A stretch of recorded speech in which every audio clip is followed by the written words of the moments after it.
Hello, I'm Doug McConnell, and we've got some great adventures for you along the Bay Area's back roads. Wow, look out there. And we'll turn Top Gun aboard the USS Hornet, the Bay Area's newest floating museum with a history that stretches from World War II to the moon.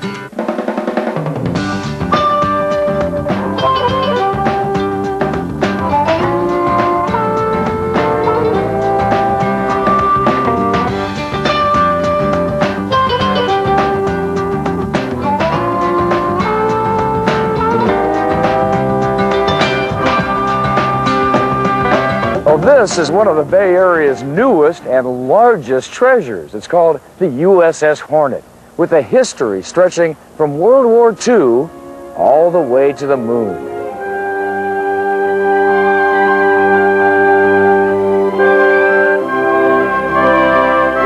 The USS Hornet is a retired Navy aircraft carrier.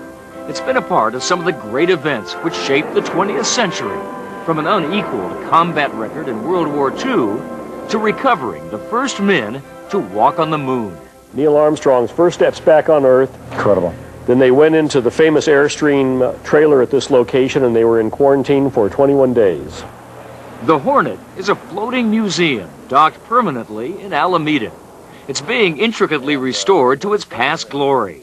Marketing director and Navy veteran Bob Rogers gave me the grand tour. The catapults, which are forward of us here, would actually launch an aircraft, and it could launch a craft, it could launch a plane from 0 miles an hour to 150 in 2.75 seconds. The Hornet's massive hull is like a sprawling city with over 1,800 compartments on 20 levels, complete with all of the floating amenities for a full life at sea. We have a full hospital, dental facilities.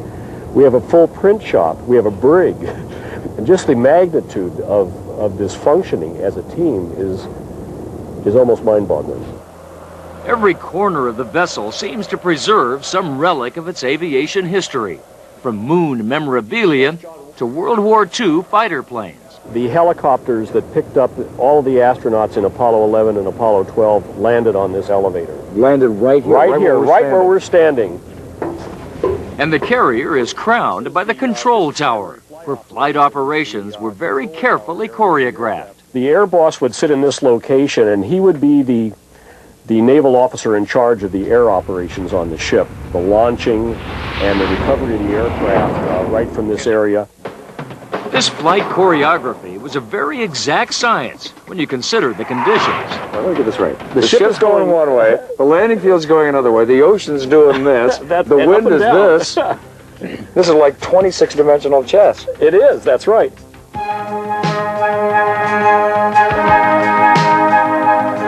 I was thrilled when the crew of the Hornet allowed me to indulge my Top Gun fantasies.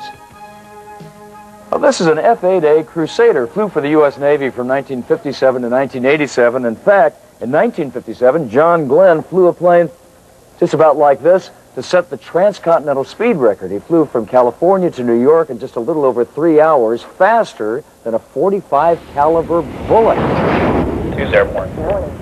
The flight gear and fighter planes are only on display for visitors, but everyone can satisfy their own need for speed in a virtual flight simulator. Riding along with the actual flight plan and hearing the audio of 14 different historic missions. Whoa, where's that guy going? Man, that flew the heck out of that plane. Visitors can also take a $7 tour, which teaches the inner controls of the ship, and stroll through the changing exhibits in the Apollo space room. At certain times, you can even see 4 billion-year-old moon rocks. Tours are often led by actual Hornet veterans who live in the Bay Area.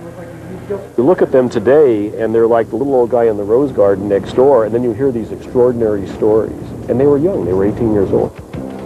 After completing its role in our nation's history, this shining eagle has landed in Alameda, inviting us all aboard to walk in the very footsteps of American history.